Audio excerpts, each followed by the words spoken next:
तुम्हारे नाम की माला मेरी सांसों में बस जाए।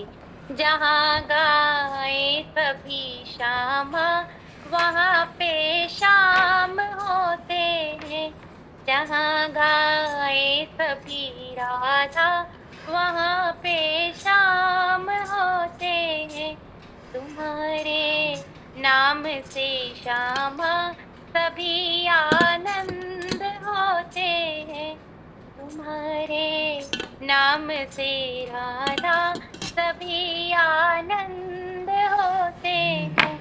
तुम्हारे नाम का जादू मेरे भी सर पे चढ़ जाए।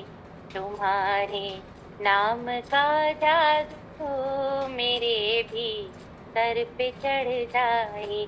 श्री राधा राधा से आए, श्री राधा राधा से जाए।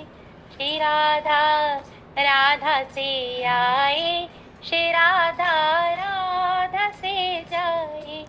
तुम्हारे नाम की माला मेरी सांसों में बस जाए। तुम्हारे नाम की माला मेरी सांसों में बस जाए। श्री राधा राधा से आए, श्री राधा राधा से जाए।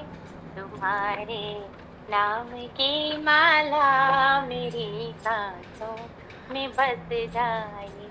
तुम्हारे नाम से श्यामा जगत में हर खुशी मेरी। तुम्हारे नाम से राधा जगत में हर खुशी मेरी। बनूं चरणों की मैं दासी यही है कामना मेरी। बनूं चरणों की मैं दासी यही है कामना मेरी। यही है कामना मेरी, यही है कामना मेरी। इन्हीं चरणों पे मैं वारी, इन्हीं में दम निकल जाए।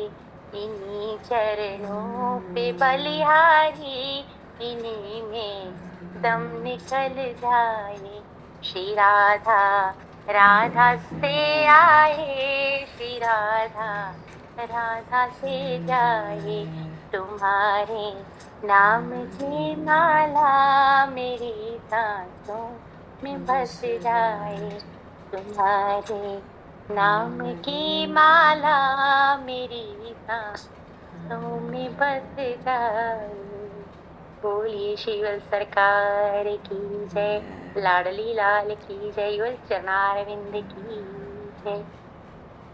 जय जय श्री राम। अनंत कोटि ब्रह्मांड नायक सर्वेश्वर पूर्ण परात्पर ब्रह्म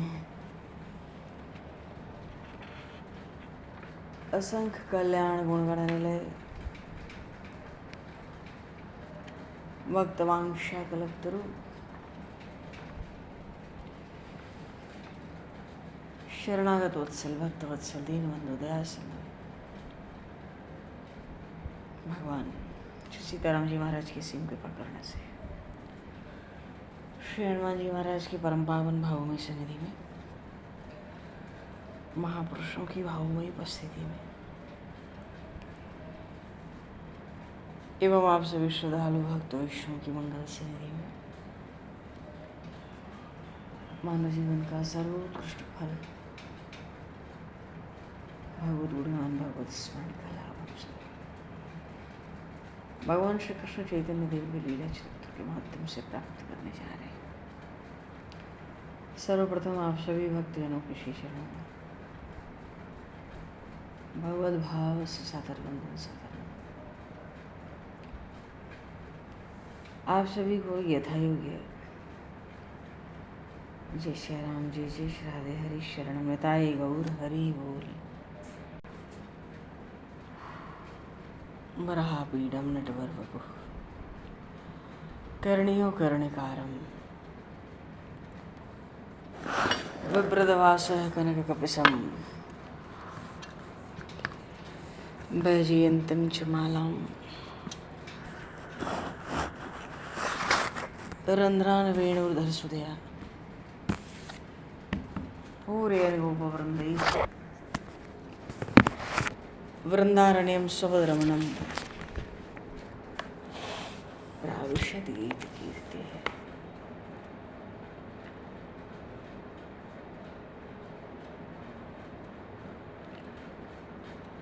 बोली श्री नंदन श्याम सुंदर भगवान की जय, श्री चैतन्य महाप्रभु की जय।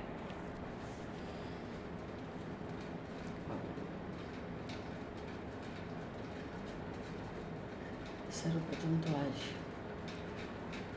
श्री देव ऋषि नारद जी महाराज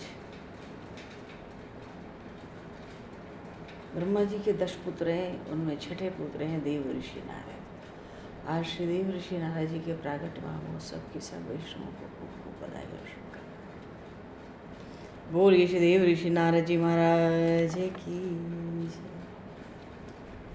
हाँ, बड़ा कठिन तप किया तो ब्रह्मर्षि का पदवी प्राप्त किया। देव ऋषि तो हैं, देवताओं के ऋषि हैं, भगवान नारायण के अनन्य भक्तों में से एक हैं।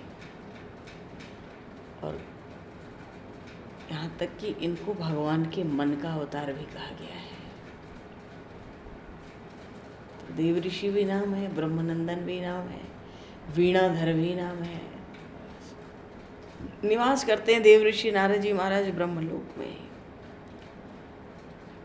और अपनी वीणा पर दिन रात नारायण नारायण श्रीमन्नारायण नारायण हरि हरि, श्रीमन्नारायण नारायण हरि हरि, नारायण नारायण हरि हरि। तेरी महिमा है प्यारी प्यारी हरि हरि, श्रीमन्नारायण नारायण हरि हरि, नारायण नारायण हरि हरि, श्रीमन्नारायण नारायण।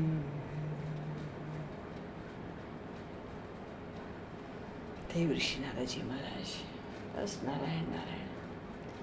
और इनके द्वारा रचित तो विशेष ग्रंथ है वो श्री नारद भक्ति सूत्र है, जिसमें भक्ति के मर्म का वर्णन देव ऋषि ने किया है।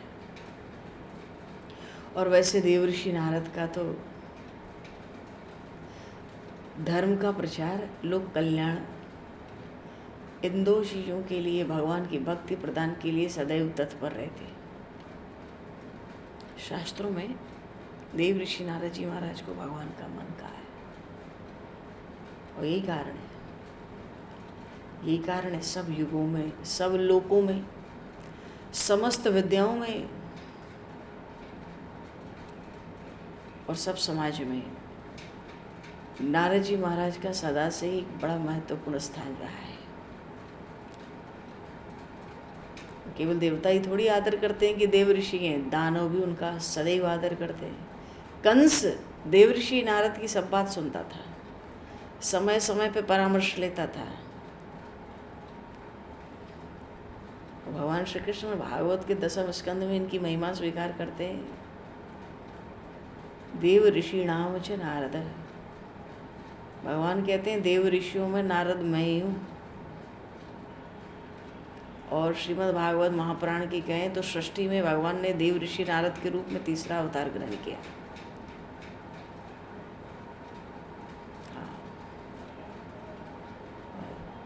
नारद पंचरात्र का उपदेश भी किया देव ऋषि नारद ने। और उस नारद पंचरात्र में कितना था, 5000 के आसपास होगा, अब तो 150 भी हो तो कह नहीं सकते। उसमें बताया सत्कर्मों के द्वारा भवबंधन से मुक्ति कैसे हो गए। हाँ,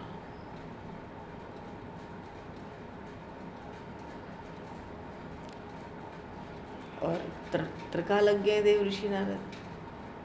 हमेशा सत्य भाषण करते हैं, भले कटु हो, चाहे वायु पुराण हो। इतने पुराणों में तो उनका इतना गुणगान है, इतनी महिमा गाई गई है।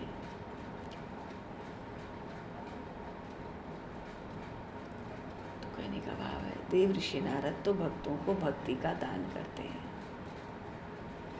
18 पुराण में नारद पुराण तो एक है ही, बृहन नारदीय पुराण के नाम से विख्यात है। मत्स्य पुराण में भी देव ऋषि नारद की बहुत सी गाथाएं हैं।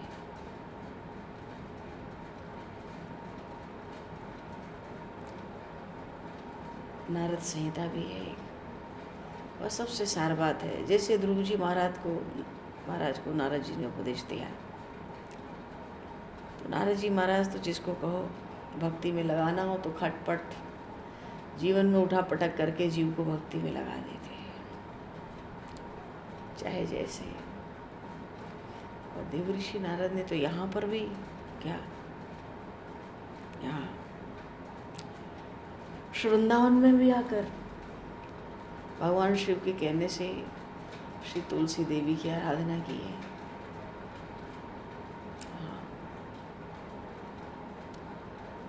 और भगवान श्री राधा कृष्ण जुगल स्वरूप की उपासना करके उनकी कृपा और उनके प्रेम को भी प्राप्त किया है।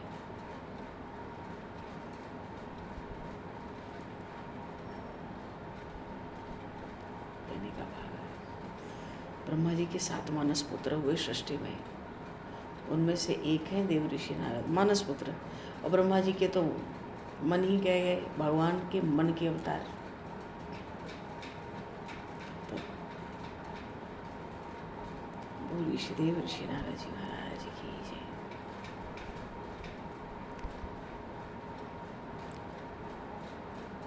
दिन रात कीर्तन करना, ये वीणा जो प्राप्त हुई देव ऋषि नारद को, ये भी इतनी अद्भुत घटना है। और कैसे कैसे इस वीणा को प्राप्त किया, कैसे कैसे संगीत सम्राटों से, गंधर्वों से। और तब वीणा, बड़ी सुंदर कथा है उसकी, बड़ा विस्तार भी है। कहने का भाव है देव ऋषि नारद को जो वीणा प्राप्त हुई वो सहज ही प्राप्त नहीं हुई, और जब प्राप्त हुई तो फिर वो कीर्तन ही करने लगे भगवान का। और दिन रात कीर्तन करते हैं और कराते हैं।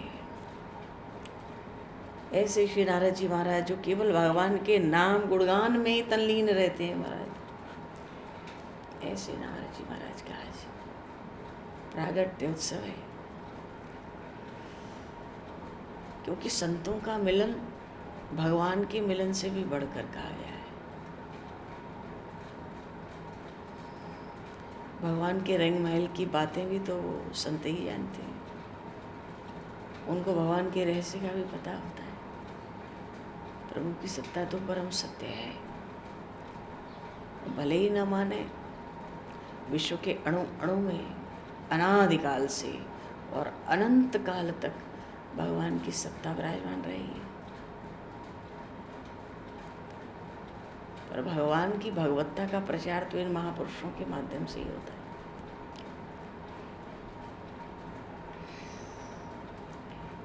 शास्त्रों में तो जीवात्मा को कर्म में बंधा हुआ ही कहा गया। 84 लाख योनियों में घूमते हैं, स्वर्ग नरक जाते हैं। मालूम पड़ता है कि तो शरीर नित्य प्रति बदलने वाला ही है, रहने वाला है नहीं।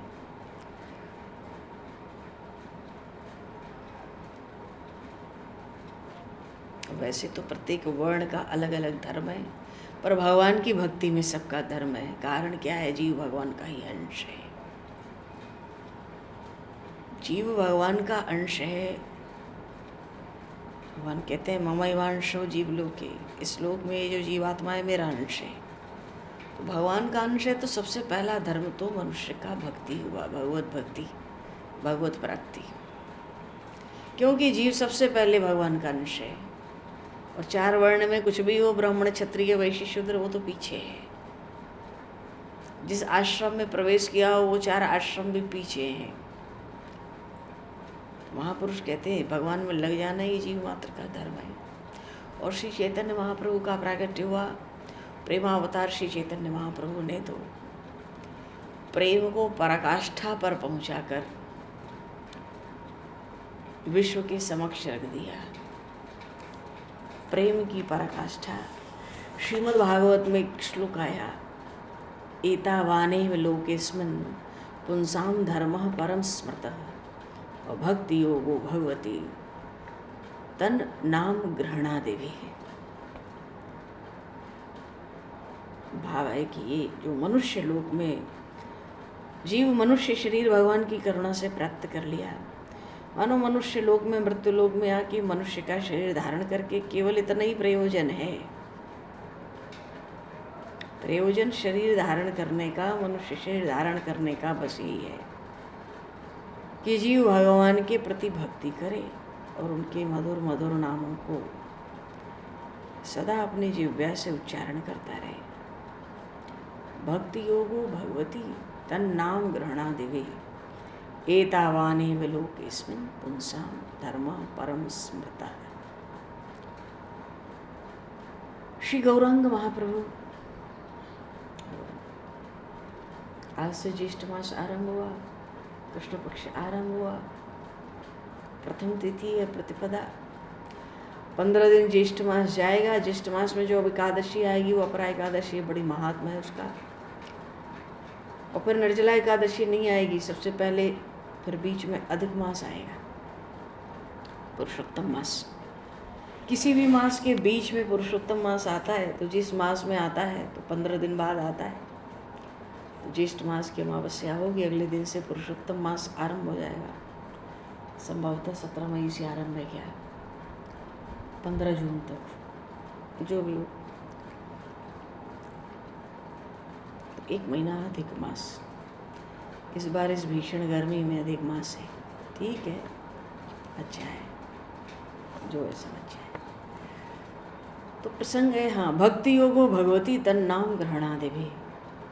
मनुष्य शरीर धारण करने का प्रयोजन ही इतना है कि भगवान की भक्ति हो और भगवान के मधुर मधुर नाम का जिह्वा उच्चारण करती रहे। श्री चैतन्य महाप्रभु, श्री चैतन्य कृष्ण देव प्रेम की पराकाष्ठा में उनके उन्माद की, दिव्य उन्माद की अवस्था है। लेकिन एक बात है कि श्री गौरांग प्रभु मात्र भक्त हैं। जब भी जगन्नाथपुरी को नवद्वीप से गौर भक्त आते हैं और जब भी कोई उधर जाता है नवद्वीप की ओर, महाप्रभु जी खूब प्रसाद जगन्नाथ जी का भेजते हैं माता सची के लिए। जितने भक्त आते हैं, माता सची अपने हाथों से क्या क्या बना बना के भोज्य सामग्री बढ़िया बढ़िया जो महाप्रभु जी को प्रिय हो बाल्यावस्था से बनाकर भेजती हैं। और नवद्वीप में तो और जो घरों में स्त्रियां हैं वो तो विष्णु प्रिया ठकुरानी से और माता सची से पूछ पूछ के और सामग्री खाने की बना लेती है, बढ़िया बढ़िया जैसा महाप्रभु को पसंद हो ऐसा ले जाते हैं। तो महाप्रभु तो विलक्षण मातृ भक्त हैं ही। और फिर ये भी बात थी कि बचपन में ही बड़े भाई विश्वरूप चले गए, पिताजी भी जल्दी चले गए, श्री पंडित श्री जगन्नाथ मिश्र जी। तो एक यही थे, लाडले थे, माता बहुत लाड करती थी और माता के हृदय के दुख को तो समझते ही थे प्रभु ना, ये गौर कृष्ण है। तो ऐसी उन्माद की अवस्था में भी जो इनकी वात्सल्यमयी स्नेहमयी जननी है, उन जननी को एकदम भूले नहीं थे प्रभु। क्योंकि जब अंतरदशा से कभी कभी बाह्य दशा में आते थे तो अपने अंतरंग प्रिय भक्तों की और प्रेममयी माता की भी कुशलक्षेम पूछते थे। उनको समाचार जनाने के लिए प्रतिवर्ष श्री जगदानंद जी गौड़ देश जाते थे, क्योंकि महाप्रभु जी पे बहुत शासन करते थे ना। इनको सत्यभामा जी का ही अवतार कहा जाता था। महाप्रभु जी के शरीर को जरा भी कष्ट हुए इनको असहनीय होता था। कोई न बोल पावे तो ये महाप्रभु को आंख दिखा देते, कभी कभी तो फटकार भी देते, कभी कभी भोजन कराते पर नाराज़गी ऐसी दिखाते कि भोजन कराते हुए भी महाप्रभु जी की ओर देखते नहीं थे।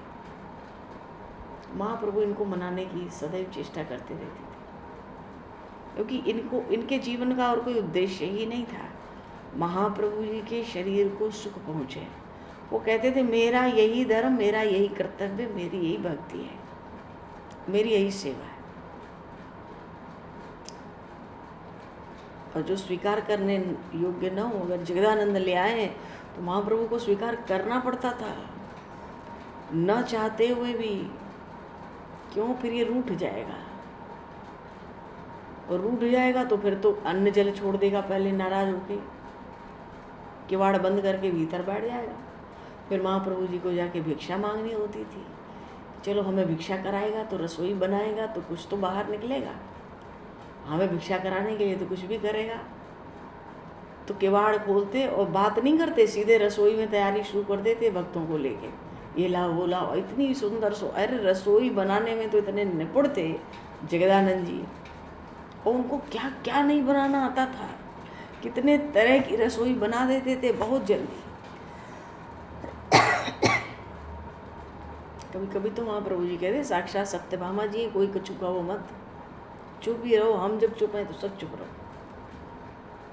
अब खूब रसोई बना लेते, और नाराज रहते तो सोचते कि बस मुंह भी टेढ़ा किए रहो, प्रसाद भी पवा दो। तो महाप्रभु ऐसा करते नहीं, कहते तुम पाओ, जब पाएंगे तुम भी साथ में पाओ। पर वो साथ में कभी पाते नहीं, कभी नहीं पाते। चाहे जो हो जाए महाप्रभु को हाँ वचन दे देते कि हम तो पाएंगे, पहले तुम पाओ, तुम्हारे लिए रसोई करिए, तुम सुख से पाओ, हम भक्तों को पवा के फिर पाएंगे, और आपकी ही जूठन पत्तल में पाएंगे। जब वो वचन दे देते थे, नाराज़गी में मान किए रहते थे, तब महाप्रभु जी भिक्षा पाते थे। यहाँ कहने का भाव है कि गौरांग महाप्रभु की दिव्य उन्माद की प्रेम की पराकाष्ठा की स्थिति होती, तब भी महाप्रभु जी को जब कभी बाहरी ज्ञान होता है, शरीर का ज्ञान होता, तो अपने अंतरंग भक्तों माता शची का कुशल क्षेम पूछते। इसलिए ये सोचते कि चलो भाई, हर वर्ष में एक बार नवद्वीप जाते, भक्तों का भी समाचार ले आते, प्रेममयी जननी का भी समाचार ले आते। और जब महाप्रभु जी ऐसी अवस्था में रहने लगे तो भक्तों को नवद्वीप भेजा करते थे हर साल कि जाओ और सबका समाचार लेकर आओ। क्यों न जाने कब बाहरी अवस्था में पूछ रहे हैं कि माता कैसी है, माता सची, बस तो क्या जवाब देंगे हम। कभी कभी स्वयं चले जाते, सबसे मिलते, बात करते, उनसे प्रभु की सब बातें कहते, उनकी दशा बताते, सभी का कुशल क्षेम लेकर लौट आते। और शची माता के लिए महाप्रभु प्रतिवर्ष जगन्नाथ जी का प्रसाद भेजते, तरह तरह के आश्वासन से माता को प्रेम संदेश पठाया करते थे। एक जगह श्री कृष्णदास ब्रह्मचारी जी महाराज गिरिराज जी वाले, उन्होंने एक जगह अपना भाव रखा कि महाप्रभु जी संदेश भेजते हैं माता को, माता सची, हे माता, मैं तो तुम्हारी सेवा छोड़कर, पागल होकर मैंने संन्यास धारण कर लिया। अब माता कुछ भी कहो, ये तो मैंने धर्म के विरुद्ध आचरण किया है, पर माता तुम मेरे इस अपराध को चित्त में मत लाना। क्यों? अब मैं संन्यास लेकर भी मैं अब भी तुम्हारे ही अधीन हूँ। अन्निमाई अब भी तुम्हारा पुराना ही पुत्र है, नीलाचल में तुम्हारी ही आज्ञा से रह रहा हूँ, और जब तक रहूँगा तब तक नीलाचल को नहीं छोड़ूंगा। मानो तरह तरह की भावनाओं से महाप्रभु जी माँ के लिए संदेश भेजते और जगन्नाथ जी महाराज को प्रसाद भेजते, जगन्नाथ जी महाराज का प्रसाद भेजा करते। तो एक बार जगदानंद पंडित प्रभु की आज्ञा से नवद्वीप आए थे। वहाँ आए तो शची माता को प्रसाद दिया। जो कोई आता था महाप्रभु जी के पास से, गौरहरि के पास से, सबसे पहले वो शची माता के पास ही जाता था। कभी कोई प्रयोजन न भी हो वहाँ जाने का तो भी पहले वहीं जाता, और उस आए हुए जगन्नाथपुरी से आए हुए उस भक्त को देख के सब भक्त चारों ओर से घेर लेते। हजारों भक्तों की भीड़ शची माता के आंगन में उस समय हो जाती और सब खूब कीर्तन करते महाराज। तो एक बार जगदानंद जी आए प्रभु की आज्ञा लेकर, तो माता शची के पास आए तो फिर प्रसाद दिया, पहले प्रभु का कुशल समाचार भी सुनाया, उनका प्रेम संदेश भी सुनाया। और फिर माता सची अपने निमाई को ही अपना सर्वस्व समझती थी। और प्यारे पुत्र की ऐसी दयनीय दशा सुनकर फूट फूट कर रोने लगती थी। शरीर बहुत क्षीण हो गया है माता का। मालूम पड़ता है अब अधिक दिनों तक जीवित रहने की सामर्थ्य नहीं रही उनमें। और जो कुछ थोड़ी बहुत सामर्थ्य थी, सो निमाई की ऐसी भयंकर दशा सुनकर माता ऐसे नहीं समझती है कि उन्माद और प्रेम की पराकाष्ठा की अवस्था है। उनको तो लगता है बड़ी दीन दशा है। शोक के कारण और दुखी हो जाती। निराशा इतनी बढ़ गई माता की, वो तो जीवन से ही निराश हो बैठी। क्योंकि वैसी स्थिति हो गई है, तो अब निमाई का वो चंद्र के समान मुख कमल अब जीवन में फिर देखने को न मिल सकेगा, जब उसको अपने शरीर की सुध नहीं रहती। बहुत निराश हो गई माता। और जीवन का भार तो विष जैसा हो गया है इन समाचारों को, संदेशों को पाकर। और फिर जीवन को बहुत दिन तक ढोते रहने में असमर्थ हो गई। तो माता ने एक बार, माता शची ने रोते रोते पुत्र के लिए आशीर्वाद भेजा। जगदानंद जी प्रेम पूर्वक विदा भी हुए। वहां से जगदानंद जी अन्य भक्तों के साथ श्री अद्वैताचार्य जी के घर गए। आचार्य बहुत प्रसन्न, सबका समाचार पूछा। अब आचार्य का भी शरीर बहुत वृद्ध हो गया है। वृद्ध तो पहले ही थे ये, अरे 70 वर्ष की अवस्था इनकी पहले ही थी जब महाप्रभु जी नवद्वीप में थे। अब तो बहुत वृद्ध हो गए। क्यों, अवस्था तो अब 90-95 के ऊपर है। खाल लटक गई थी शरीर की, घर से बाहर भी बहुत कम निकलते थे। पर जब जगदानंद को देखा तो अद्वैताचार्य जी के शरीर में मानो किसी नए यौवन का संचार हो गया। इतना आनंद, इतना आनंद, इसलिए विशेष आनंद, माता को भी आनंद कि आंख दिखा दिखा के फटकार फटकार के निमाई को भोजन कराता है। उसके लिए बढ़िया बढ़िया गद्दे ले आएगा, बढ़िया तकिया लाएगा, बढ़िया इत्र, तेल, मालिश करने के लिए किसी को बराबर लगाया रहेगा। गोविंद डरता रहेगा, कहेगा कि महाप्रभु ने मना किया है, मैं सन्यासी हूँ, तेल लेके मेरे पास मत आना। पर जब वो गोविंद कहता था कि जगदानंद जी ने तेल बना के भेजा है और कहा है सोने के पहले खूब चरण चाप देना, खूब तेल की मालिश कर देना, पूरे शरीर में कर देना, तो महाप्रभु जी चुप पड़ जाते थे। क्यों? क्योंकि अब नहीं होगा तो ये जाके खबर देगा, वो पूछेगा जरूर और फिर वो रूठ जाएगा मुझसे। अपने प्रेम से महाप्रभु जी को इतना अधीन कर लिया उन्होंने। अद्वैताचार्य जी ने जब जगदानंद जी को देखा बहुत आनंद हुआ। एक एक विरक्त भक्तों का उन्होंने समाचार जगदानंद जी से पूछा। और जगदानंद जी महाराज 2-4 दिन आचार्य क्या रहे, सब हालचाल सबका खूब भरपेट सुनाया। प्रभु के पास जाने के लिए बड़ा आग्रह किया, आज्ञा भी मिली आचार्य से। तो महाप्रभु जी के लिए एक प्रश्न, एक पत्र लिखकर भेजा अद्वैताचार्य जी ने। ये तो साक्षात भगवान शिव ही थे, उन्हीं के अवतार हैं। तो जगदानंद जी जब 2-4 दिन पर जाने लगे, इनका तो 2-4 दिन भी मन नहीं लगता था महाप्रभु जी को छोड़ के, पर महाप्रभु जी की आज्ञा होती थी तो जाना पड़ता ही था, क्या करें। तो जब जाने लगे तो महाप्रभु जी के लिए एक पत्र लिखकर अद्वैताचार्य जी ने भेजा। पत्र क्या था? पत्र ऐसा कि कोई मानो उस पत्र में कोई पहेली सी हो।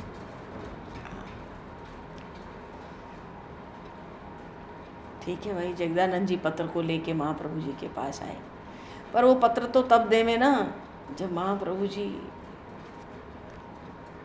थोड़ी उनको बाहरी ज्ञान होए, बाहरी दशा में आवे, उनको शरीर का, जगत का कुछ हो, भान होए, नेत्र खुलें, किसी का हाल समाचार पूछें तो पता पड़े कि हाँ भाई इनको इस समय बाहरी दशा का ज्ञान हो रहा है। महाप्रभु जी के पास पहुँचे जब जगदानंद जी, सब भक्तों को इतना आनंद हुआ जगदानंद जी के आने से, क्योंकि महाप्रभु जी किसके कहने में आवेंगे, एक यही है, ये भी चले जाते हैं, तो फिर महाप्रभु जी और किसकी सुनने वाले हैं, न खाने में, न पीने में, न पहनने में, न बस बस पड़े रहना है, गंभीरा में पड़े रहना है। ये रहेंगे तो उनको नित्य कर्म भी कराएंगे। जब जगदानंद जी आते और बड़ा विचित्र पत्र लेकर आए, क्योंकि पत्र में जो प्रश्न थे वही पत्र ही अपने आप में एक पहेली थी, अबूझ पहेली, और दिया भी था महाप्रभु जी के लिए, अब किसको देंगे। और बढ़िया था। तो सब भक्त जब देखते थे जगदानंद जी को, सब आनंद में संकीर्तन करने लगते थे। इतना कीर्तन होता था जगदानंद जी को देख के, जगदानंद पंडित, इतना आनंद हो जाता था, सब भाव विभोर हो जाते थे। हरि हरे नमः कृष्ण यादवाय नमः, हरि हरे नमः कृष्ण यादवाय नमः, गोपाल गोविंद राम श्री मधुसूदन, गोपाल गोविंद राम श्री मधुसूदन, हरि हरे नमः कृष्ण यादवाय नमः, हरि हरे नमः कृष्ण यादवाय नमः, गोपाल गोविंद राम श्री मधुसूदन, गोपाल गोविंद राम श्री मधुसूदन, हरि हरे नमः कृष्ण यादवाय नमः, हरि हरे नमः कृष्ण यादवाय नमः, हरि हरे नमः कृष्ण यादवाय नमः, हरि हरे नमः कृष्ण यादवाय नमः, गोपाल गोविंद राम श्री मधुसूदन, गोपाल गोविंद राम श्री मधुसूदन, गोपाल गोविंद राम श्री मधुसूदन, हरि हरे नमः कृष्ण यादवाय नमः, गोपाल गोविंद राम श्री मधुसूदन, गोपाल गोविंद राम श्री मधुसूदन। बोलिए श्री चैतन्य महाप्रभु की जय। तो भगवान श्री अद्वैताचार्य जी का पहली युक्त जो पत्र है, अब समय को दृष्टिगत करते हुए आगे प्रसंग में। बोलिए श्री राम राजा सरकार की जय, श्री बांके बिहारी लाल की जय, गौरी शंकर भगवान की जय, श्री हनुमान जी महाराज की जय, सब संतन की जय, सब भक्तन की जय, सद्गुरुदेव भगवान की जय। समय को दृष्टिगत करते हुए आज यहीं पर वाणी को विराम और वाक्य पुष्पांजलि प्रभु की श्री चरणों में सादर समर्पित। आप सभी को भी बधाइयों के जय सिया राम, जय जय श्री राम, हरि शरण निताय गौर हरि बोल।